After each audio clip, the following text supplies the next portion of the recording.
নমস্কার বন্ধুরা, আজকে আমি আবার অনেক দিন পরে একটা রান্নার রেসিপি দিলাম।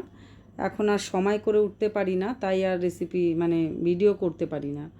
ভিডিও করতে গেলে তো একটু সময় লাগে, তো আর হয়ে ওঠে না। আজকে বানালাম ইলিশ মাছের পাতলা ঝোল। তো ইলিশ মাছটা বেশ বড়ই ছিল দেখুন। তো ইলিশ মাছটা বাজার থেকে কেটেই আনা হয়, সব সময় হয়ে ওঠে না।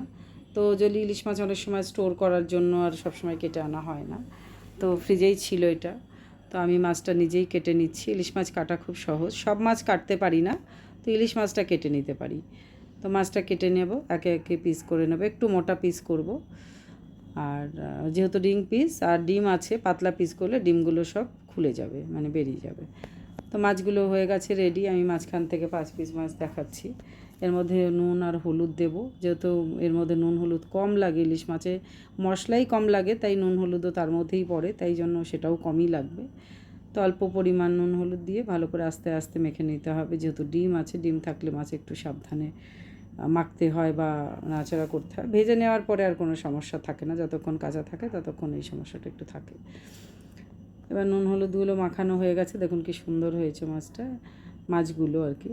তো আর এর মধ্যে আমি দিয়ে দেবো, কড়াইতে তেল গরম বসিয়ে দিয়েছি। কড়াইতে তেল গরম হয়ে গেলে মাছগুলো একে একে ভেজে নেবো। একদম বেশি ভাজবো না, জাস্ট এপিট ওপিট করে যাকে ভাজা বলে ঠিক সেরকমভাবেও ভাজবো।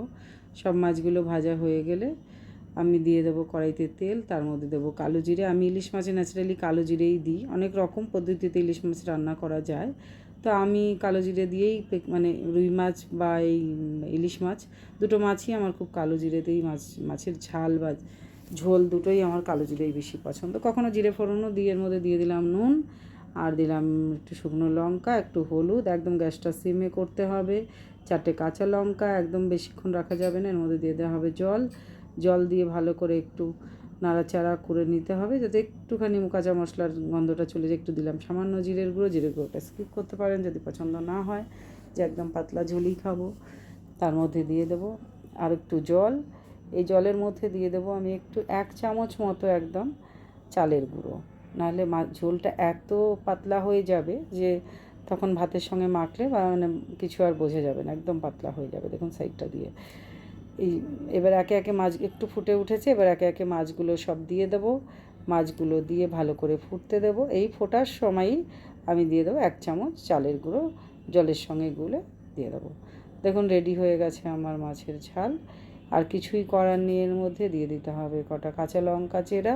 কাঁচা লঙ্কা চেরাটা না দিলে মাছের ঝালের কোনো মানে টেস্ট বলুন, গন্ধ বলুন, দুটোই কাঁচা লঙ্কা দেখতেও খুব সুন্দর লাগে, আর খাওয়ার সময় অনেকে লঙ্কাটা একটুখানি ডলে নেয়। তো আমি গ্যাস বন্ধ করে দিলাম, আমার রেডি হয়ে গেছে। আমি এবার নামিয়ে দেখিয়ে দিচ্ছি। দেখুন কি সুন্দর ঝোল হয়েছে। একদম পাতলা ঝাল, যাকে ঝোল নয় এটা ঝাল।